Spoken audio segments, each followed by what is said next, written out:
All right, in this section, we are going to be looking at a concept called piecewise functions.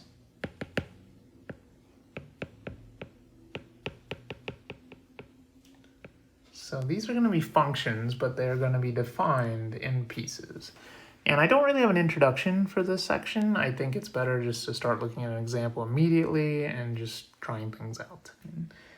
So for piecewise functions, let's look at what they look like first. So let's say example, given, let's look at our first piecewise function. I'm going to call it f of x, call it whatever you want. And then I'm going to put a curly brace here. And I'm going to have different pieces to this function. So there's going to be a piece that's x squared. I'll put a comma there. I'll come back to it. And there's going to be a piece for x. Put a comma there as well. And the way these piecewise functions work, the way they're defined is, well, my function is going to be x squared for certain values of x. Let's say it's x squared when x is less than 0. But then for other values of x, maybe x is greater than or equal to 3, my function is going to be defined by x instead of x squared. So piecewise functions, that name is in reference to these functions are defined in pieces. You may have a piece that runs for a certain amount on the x-axis and then it maybe switches to something else. Or in this case, maybe there is no piece between, for example, 0 and 3. And so let's get started here. Let's go ahead and just do some general things first. Let's say given this function, let's say find, for part A, let's go ahead and find f of -4. Now the way to do something like this, if you're trying to find f of -4, what you want to do is say, okay, which piece does -4 fit into? If -4 is the x value, I need to first figure out, and I have two options here. Is it less than 0 or is it greater than or equal to 3? In this case, my x value is -4. -4 is definitely less than 0. Because -4 is less than 0, I'm going to plug it in to the top piece of my function. And that top piece of the function is x squared. So I'm going to take the x value -4 and square it. That'll give me 16 there. Now on the other hand, let's say for part B, I wanted us to find f of 10. So f of 10. So now I need to ask myself the same questions. Is 10 less than 0? No, definitely not. Is 10 greater than or equal to 3? Yeah, it is. 10 is greater than or equal to 3. So that means I'm going to plug it into the bottom piece of the function. That bottom piece just says, okay, you just get x. And you just plug in the value for x. You're done. Answer there is going to be 10. Now, if it had instead been x plus 1, then we would have had 10 plus 1 is 11. Or if it had been the square root of x, we would have had the square root of 10 in this case for part B. Let's do one more there. Let's say find f of 2. Need to ask myself the same questions here. Is 2 less than 0? No. So it doesn't fit into the top piece. Is 2 greater than or equal to 3? Also no. So it doesn't fit into the bottom piece either. Now, if you're being asked to find the function value for an x value that doesn't fit into any one of those pieces, well, you can't do it. You can just go ahead and say it's undefined. There's no way to plug in 2 into this particular function.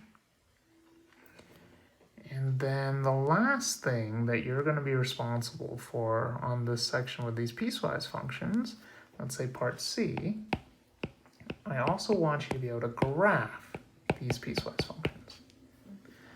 So in order to graph these piecewise functions, let's see how to do that. And everybody's going to have their own preference when it comes to ultimately how they want to do these.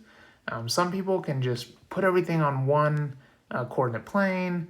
They can maybe draw some things, erase things when they need to. Other people like to see things done out in steps, and I'm going to stick to that, at least in my example videos, just because these are new. These are new to us. We haven't seen piecewise functions before.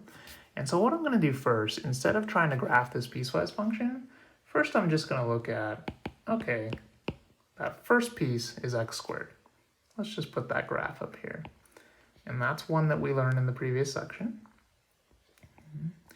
Now I can make note of the fact that on this particular function, this piecewise function, I only want that x squared when x is less than 0. Or in other words, when you're to the left of 0. So right now, if you want to make a note, hey, we don't want this to the right of 0, great, and make a note of that. Similarly, for the bottom piece of the function, y equals x, well, I know what that graph looks like. That graph is just a regular old line. And I know, according to my function, I only want that line when it's greater than or equal to 3, when x is greater than or equal to 3. So I only want it to the right of 3. I don't want it at all to the left of 3. Now, in terms of less than or equal to, greater than or equal to, on my x squared function, it was a less than. So this should be an open circle. On my x function, it was a greater than or equal to. So that should be a closed circle. Now I've graphed these two separately. I've made a note of the conditions of the pieces. But now, as my final answer, I'm going to go ahead and graph this piecewise function all on one coordinate plane. And I'm just going to look at my other two functions that I've already graphed here. I know I have the function x squared to the left of 0 with an open circle at 0.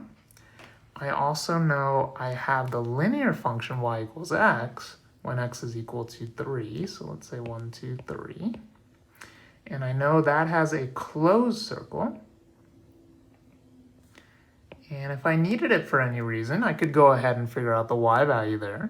If I plug in 3 into this function, the y value is going to be 3, because for that piece of the function, I was just going to do x. I wasn't going to do x squared or anything else. It was just regular old x there. So here's a pretty good graph of this function scaling aside. And I won't do it here, but we've learned a lot about graphs and functions in this chapter. You could be asked on the homework to find the domain. You could be asked to find the range. You could be asked where it's increasing or decreasing. You could be asked the intercepts. All of those questions, and regardless of what order that they're asked in, I would strongly suggest graph the piecewise function first. It'll make domain, range, increasing, decreasing, local max, local min, intercepts. It'll make all those questions significantly easier if you graph the functions first, in my opinion.